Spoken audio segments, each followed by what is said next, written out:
Hi, my name is Jill Pike. I'm an accomplished instructor with the Institute for Excellence in Writing and author of Primary Arts of Language. I'd like to spend the next little while with you explaining the overview of how the Primary Arts of Language reading portion works as a whole so that you can understand where it's going. The program that we have together has several components that you will need. There's actually two components to the Primary Arts of Language. One is the reading program, and that's what I'm going to show you in this particular video. There's also the writing component. And in the writing component, you will be teaching printing, copy work, and also how to do composition, and how to read stories and understand them and help your students understand them and develop greater reading comprehension. The reading and writing programs are intended to be used simultaneously. If you're working with a very young student, you may not be able to do the writing portion with the printing, but you may want to go ahead and run through the lessons and do many things orally, as the letter presentation is in the writing portion, and there's things that you can do orally as you're waiting for your child to get old enough to be able to begin the printing and the actual physical composition. For the writing portion, there's a teacher's manual that pulls it all together for you.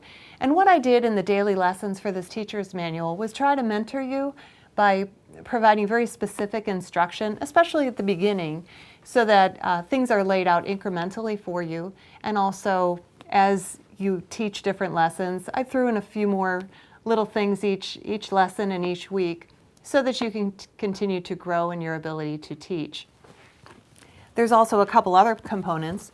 One is the Primary Arts of Language phonetic games, because like a Montessori classroom, Anna Ingham really believed that children learn by doing. And so we want to make sure there's many ready-made games all ready at your fingertips that are easy to put together and utilize for your students, so you don't need to have much time put into teacher preparation.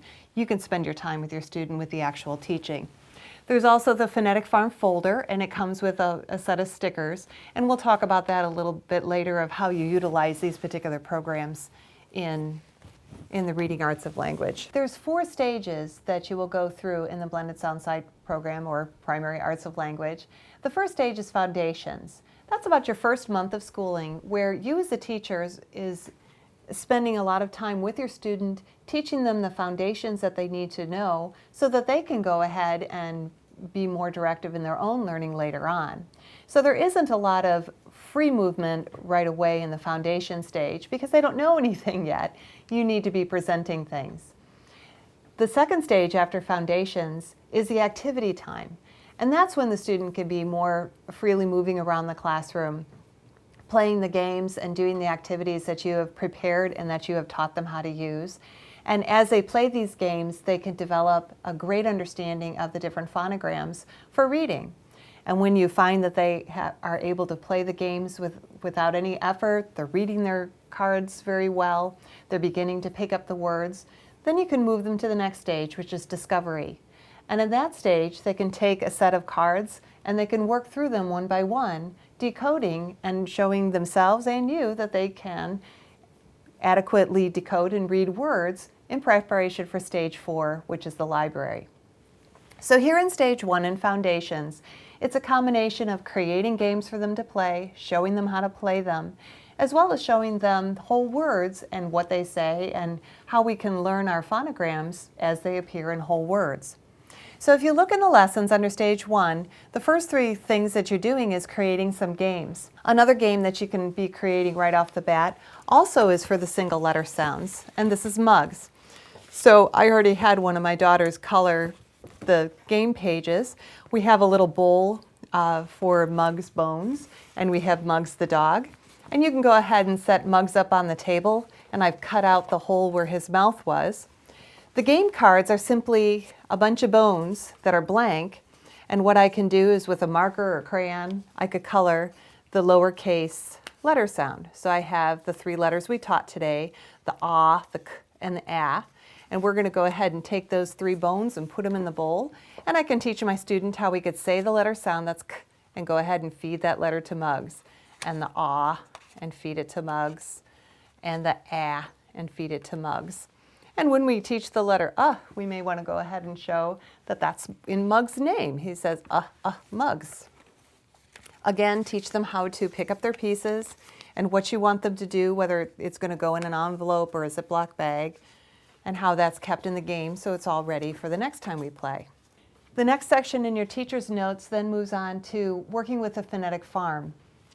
You know, we're going to be teaching all sorts of phonograms in this program, and it's very helpful to have a way to organize them all. What Anna Ingham did in her classroom is she developed the Sound City. When she first started, she just wrote the phonograms on cards and set them on the windowsill, and soon realized, you know what, all these sounds live in houses. Well, what we did is that we took the theme, instead of Sound City, we decided to make the Phonetic Farm. So you're going to have a folder that you can go ahead and collect all these sounds in. So here's your Phonetic Farm folder. This is what the farm is going to look like when it's all filled out, and you conveniently have a alphabet at the front to work with. But when you first open it up, it's all empty, and so it's just begging to be filled. Now, of course, we're not going to fill it off all right away. We're only going to put in the things that we've learned. So in Lesson 1, when we go to the Phonetic Farm, we're only going to add in the stickers for the new things that we put up. And so the first ones that I'm going to do is the OW says O at the end of words, like yellow and grow. And the other one that we did was the squealy E's. And the squealy E's live in the beehives. And they happen to be off on the right here. And so we'll go ahead and put our squealy E's in, that they live in the beehive for green and bee and tree, and those are the squealy E's. Now again, we haven't put too much on the Phonetic Farm, but each day we're going to be adding 1 or 2 elements. The teacher's notes will tell you exactly which of the elements you're going to be adding, and then you can go ahead and add them in 1 at a time or 2 at a time until you have this whole thing filled. And then you can go through the Phonetic Farm and you can review these different sounds.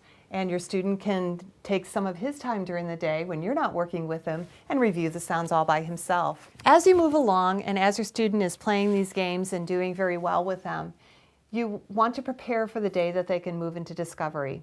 Of course, you've developed many games, you've showed them how to play. After about 19-20 lessons, the lessons will tell you when you can start activity time. You're going to set a timer for 30 minutes and let your student play all these wonderful games that you created from your games book. They can play with you, they can play with another sibling. Ideally, they should play with a partner. It makes it more enjoyable. But if you need your student to play independently, set out a system for how you want to check that he is able to play his games appropriately. As he's working through the games, you can tell him what the next goal is, and that is to move into discovery. If you look at the back of your teacher's manual, you will find 30 sets of cards. There's 10 cards per set that you can go ahead and cut out. And this is going to be the Discovery Card Pack. In the beginning of the Discovery cards is a check sheet that you can use to mark them all off. And what you can do is you can set them all out ahead of time, which would be pretty exciting to have this whole pack of cards to go through. When your student is doing all the games very well independently, then you can say, you know what, tomorrow or whatever day you have planned, you can graduate to Discovery. And now you can practice reading words that I haven't shown you yet, so that you can move on to the next goal, and that's to be able to go to the library and read books all by yourself. Throughout this program, you have a foundation that you're teaching of giving them the tools that they need for learning, for reading and writing, for speaking and for listening. You're also moving them into discovery so that they can learn to decode words on their own so they can move into the library. So I hope this gives you a general feel for how the material works. The teacher's notes will explain it incrementally day by day. I have many little text boxes to give you other little teaching tips, little stories from my many years of homeschooling, both with my own children and also working in a co-op situation. I would also like to invite you to join our Iew Families Group.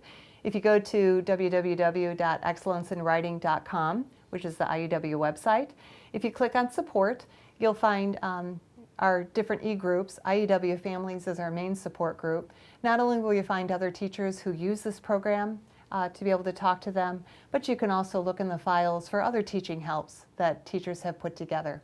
Thank you so much for your time, and I really hope you enjoy teaching reading to your children. Thank you.